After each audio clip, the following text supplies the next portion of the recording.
O tema da entrevista de hoje é o Código Penal da Vida Futura, com o entrevistado Alessandro Figueira. Não deixe de assistir! Olá, seja bem-vinda, seja bem-vindo. Hoje começamos o nosso bate-papo recebendo Alessandro Figueira. Alessandro, seja muito bem-vindo. É a primeira vez que a gente conversa, né, Alessandro? É a primeira vez. Tudo bem, meu caro Márcio? Um grande abraço aos amigos do programa Vida em Foco. Primeira vez que nós conversamos aqui, né? Perfeitamente. O Alessandro já fez outras entrevistas com o Daniel Dallagnol. O Alessandro está vinculado à Casa Espírita Irmã Sheila e a Casa de Apoio Irmã Sheila e a Casa Espírita Missionários da Luz. É muita casa, né, Alessandro? É muito trabalho, mas isso é muito bom. É uma alegria receber você. Alegria é nossa. Estamos aqui para falar sobre um dos capítulos, talvez o capítulo mais importante deste livro, né, de Allan Kardec, publicado em 1865, que é o Céu e o Inferno, que trata da justiça divina de acordo com o Espiritismo. Perfeito. O Código Penal da Vida Futura. É isso mesmo, Alessandro? É isso, meu caro Márcio. Esse que é o capítulo 7º da primeira parte desta obra, em que Allan Kardec nos apresenta em 33 itens aquilo que nos aguarda após o fenômeno biológico da morte. Então, e ele trata, de certa maneira, do sofrimento nesse capítulo. Eu gostaria de começar perguntando para você, Alessandro, qual é, na ótica espírita, particularmente, né, no que está contido nesse Código Penal da Vida Futura, a visão que o Espiritismo traz sobre a causa dos sofrimentos. Perfeitamente. Allan Kardec começa esclarecendo que esse Código Penal da Vida Futura não é um código de fantasias. Ele foi elaborado com base nos relatos trazidos pelos espíritos. Allan Kardec colheu essas impressões, estabeleceu uma classificação e pôde nos trazer com riqueza de detalhes aquilo que nos aguarda após a desencarnação. Ele começa esclarecendo que o sofrimento é inerente ao grau de imperfeição das criaturas humanas. Ele chega mesmo a dizer que o homem que tem 10 imperfeições sofre mais do que aquele que possui 3.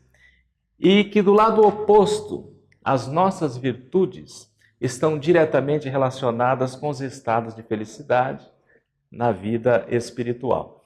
Portanto, cabe ao homem tentar erradicar da sua consciência, dos seus atos, todos os males que decorrem naturalmente dos equívocos praticados pela sua conduta, gerando imperfeições e, por decorrência, o sofrimento. Então, e em relação, Alessandro, à duração desses sofrimentos, né, o que é que esse Código Penal nos traz? Existem penas decorrentes, né, naturalmente, das faltas, que são eternas. Há um sofrimento eterno imposto ao espírito? Porque essa é uma visão de muitas teologias tradicionais. Né? Perfeitamente.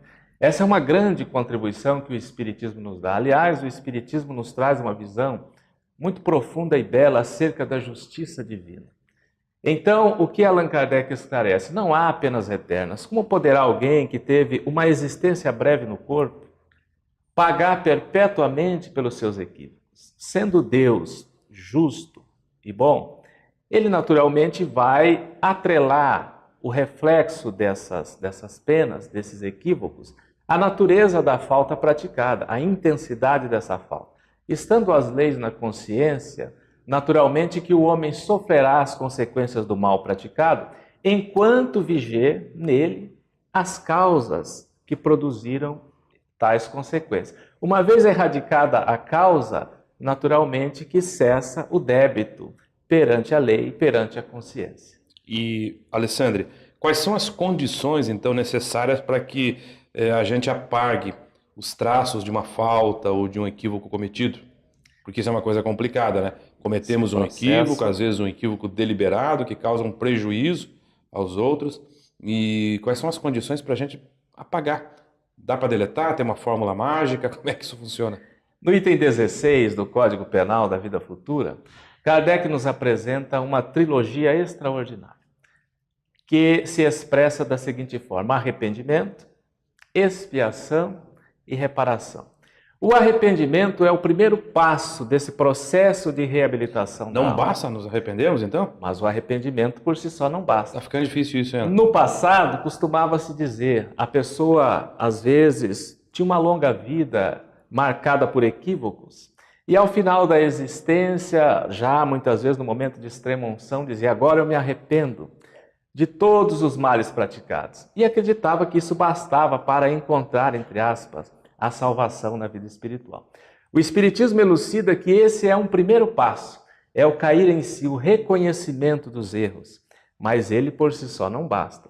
São necessárias a expiação e a reparação, para que todos os traços de uma falta possam ser definitivamente apagados. Mas explique isso, o que seria expiação, reparação? Perfeitamente. A expiação, segundo Allan Kardec, ela se caracteriza por dores físicas e morais. É a consciência de culpa que se expressa, muitas vezes, provocando inclusive quadros de sofrimento. É o reflexo da lei de ação e reação. Ou poderemos dizer numa linguagem popular, é o tempo da colheita. Emmanuel, no livro Consolador, afirma que a expiação é uma espécie de pena imposta ao malfeitor que cometeu um equívoco. Claro que para nós espíritas, essas penas, entre aspas, são processos educacionais que a lei divina nos faculta para que o espírito possa corrigir as suas imperfeições. A reparação, a seu turno, é o processo em que você, pelo bem que faz, pelo trabalho, pelo seu esforço pessoal, devolve à lei o equilíbrio, uma vez que você provocou problemas, prejuízos a si mesmo ou a outrem. Então é só a reparação que vai restituir completamente o equilíbrio à consciência. Tudo bem. Você, assim, na sua experiência, na sua observação, acha que boa parte das pessoas desse nosso planeta vive uma vida de expiação? Ou nem sequer chegou ao arrependimento? Sem dúvida nenhuma. Allan Kardec considera que nós nos encontramos na Terra num planeta de provas e expiações. Portanto, a grande massa dos que reencarnam na Terra ou estão provando ou estão expiando. Quando não as duas coisas até simultaneamente, porque as provas são os desafios da evolução, né? As vicissitudes da vida. E a expiação é o resultado da lei de causa e efeito agindo sobre a consciência de culpa. Então, como nós somos espíritos imperfeitos, que estamos no trânsito do processo evolutivo, é normal que estejamos estagiando nessas condições, experimentando provações e passando por expiações. Mas já aqueles que têm a consciência desperta e que por si mesmos se colocam voluntariamente na condição de reparar o mal que fizeram, esses já estão no estágio de consciência um pouco mais avançado. Okay, vamos explorar um pouquinho mais essa questão de como a pessoa pode, né, numa mesma existência, por conta própria, se antecipar, né, ao processo expiatório. Topa isso? Legal, vamos conversar um pouquinho. Fazemos um breve intervalo e você que nos acompanha, fique conosco que nós já voltamos. A Vida em Foco vai para uma breve pausa e logo retornamos. Até já!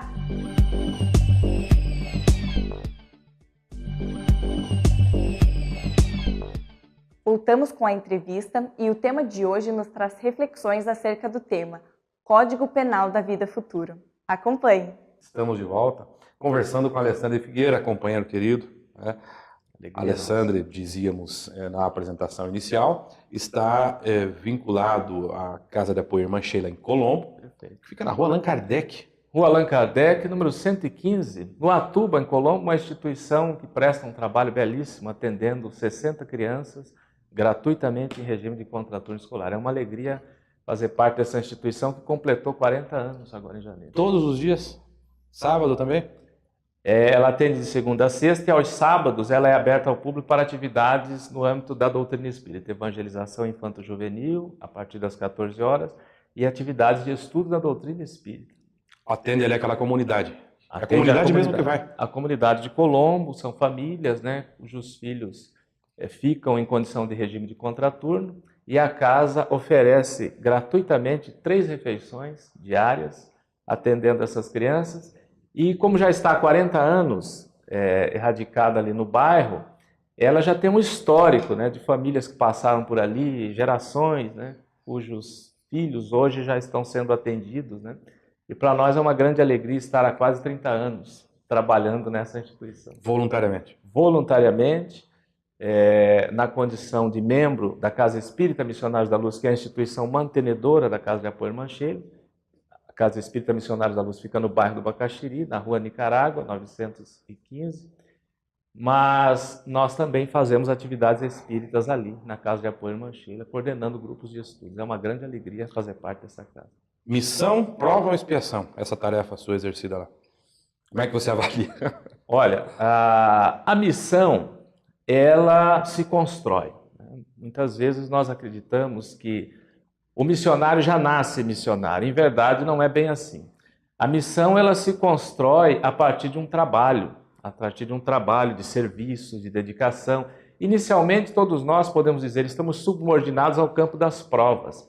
À medida em que você se qualifica para o trabalho, naturalmente que você vai construindo um processo missionário. Nós não somos missionários, estamos no campo provacional.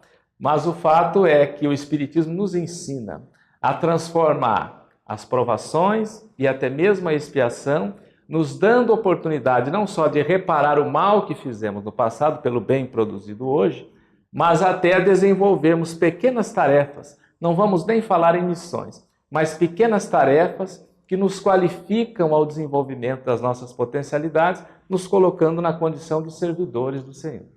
Muito bem. Você consegue também, pela sua experiência, identificar ou diferenciar quando se está em missão, quando se está em expiação, ou quando você está em prova, a olhar uma situação, Alessandro, por exemplo, lá de sofrimento, limitação física, você olha aquela pessoa naquele sofrimento físico, uma coisa aparente, é possível dizer? Está em missão, prova, expiação? Olha, há alguns traços que podem nos dar assim dicas, né, de que a pessoa está num processo expiatório ou puramente provacional. A expiação, muitas vezes, ela se expressa um pouco também pela revolta, aquele espírito que ainda não está, né, vamos dizer assim, com a consciência plenamente identificada das razões pelas quais ele sofre. Então, muitas vezes, ele se rebela, ele se revolta contra a lei de Deus, contra a vida. Aquele que já caiu em si, que compreende as razões do sofrimento, e que passa por aqueles estágios aos quais Allan Kardec identificou na obra Céu e Inferno, sendo o primeiro deles o arrependimento, ele suaviza os traços da expiação. Então, embora ele esteja num processo expiatório de sofrimento, ele não se rebela contra as leis, porque ele compreende as razões pelas quais ele sofre e que há uma providência divina que é também justa e boa. Tem como a gente escapar da expiação? Olha, a expiação, ela, como é o resultado da lei de causa e efeito, ela se manifesta em razão dos equívocos que praticamos. Mas através da reparação, que é o trabalho no bem, nós podemos suavizar e muito os traços da expiação. Temos que deixar claro que todo equívoco praticado gera uma consequência. Logo, não basta dizer eu me arrependo. É necessário pagar pelo equívoco praticado, mas o Espiritismo nos dá a oportunidade de exercermos o amor, o bem, que é o mandamento maior de Jesus, e suavizarmos bastante, atenuarmos os traços da expiação. Então você está dizendo que é possível, se o indivíduo tiver consciência do mal praticado, vamos lá, Alessandro, supor que nesta presente existência o casal, ou a mulher, ou o homem impõe à mulher isso, force a cometer um abortamento, um aborto. Ela se dá conta em dado momento que cometeu um delito, né? A consciência vai acusar isso. Talvez ela sofra, né, com isso. E você acha que é possível, numa mesma existência, essa pessoa já conseguir fugir da expiação, seria o termo? Ou diminuir o impacto da expiação? A palavra correta é essa, atenuar. Atenuar os efeitos da expiação.